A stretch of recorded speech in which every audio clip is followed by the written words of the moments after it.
Aginių Kauno choru. Jurgita?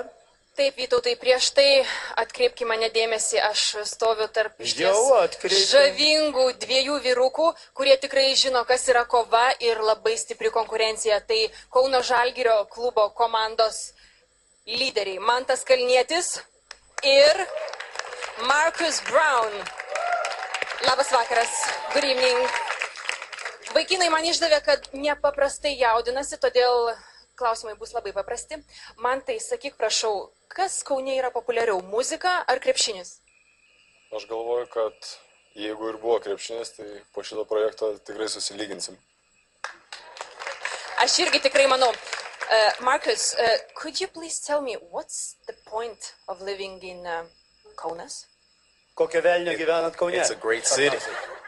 It's a great city, great fans, and of course the Kaunas chorus. Wow, so what would you wish to Raigardas and his choir? Tonight, I just want to wish them all the best of luck from all the city of Kaunas and from the team, and especially to my man Will, who's also from the United States. Mes turime svečių net iš Jungtinių Amerikos valstijų.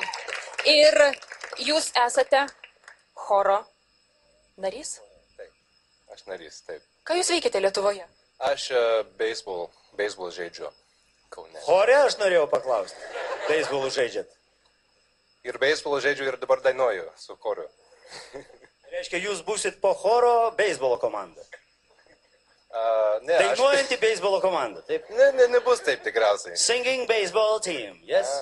Gali būt, pasigalvosim. Bet kuriuo atveju aš manau, kad tai bus tikrai labai stiprus ir konkurencingas choras. Bet man tai aš turiu dar vieną klausimą. Klausyk, jeigu jūs taip sugalvotumėte suburti chorą iš Žalgirio komandos vaikinukų, mes, manau, tikrai rastume čia vietos. Buvo toksai pas mus atsitikimas, kad vienas mūsų komandos draugas Žygis bandė suburti savo miestą, gimtajam Alytui chorą, bet jam nepavyko. Tai noriu palinkėti, kad dzūkai kitais metais surinktų savo chorą. Na kągi, mes dzūkams linkime sėkmės, o ko tu palinkėsi Raigardui ir jo chorui?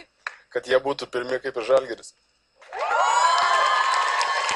Iš ties puikūs linkėjimai būsimam šio vakaro chorui, kurie tuoj pat pasirodys. Ir iš tikrųjų reikia pasakyti, kad Raigardas nuo 14 metų kūrė ir dainas, ir kilęs iš muzikantų šeimos. Ir manau, kad šie du vyrukai su savo palinkėjimais daug prisidės prie šio pasirodymo, kuris netrukus pasirodys ant mūsų scenos. O dabar aš siūlau pasižiūrėti, kaip Raigardui sekėsi tai, kas jau praeitie, kas jo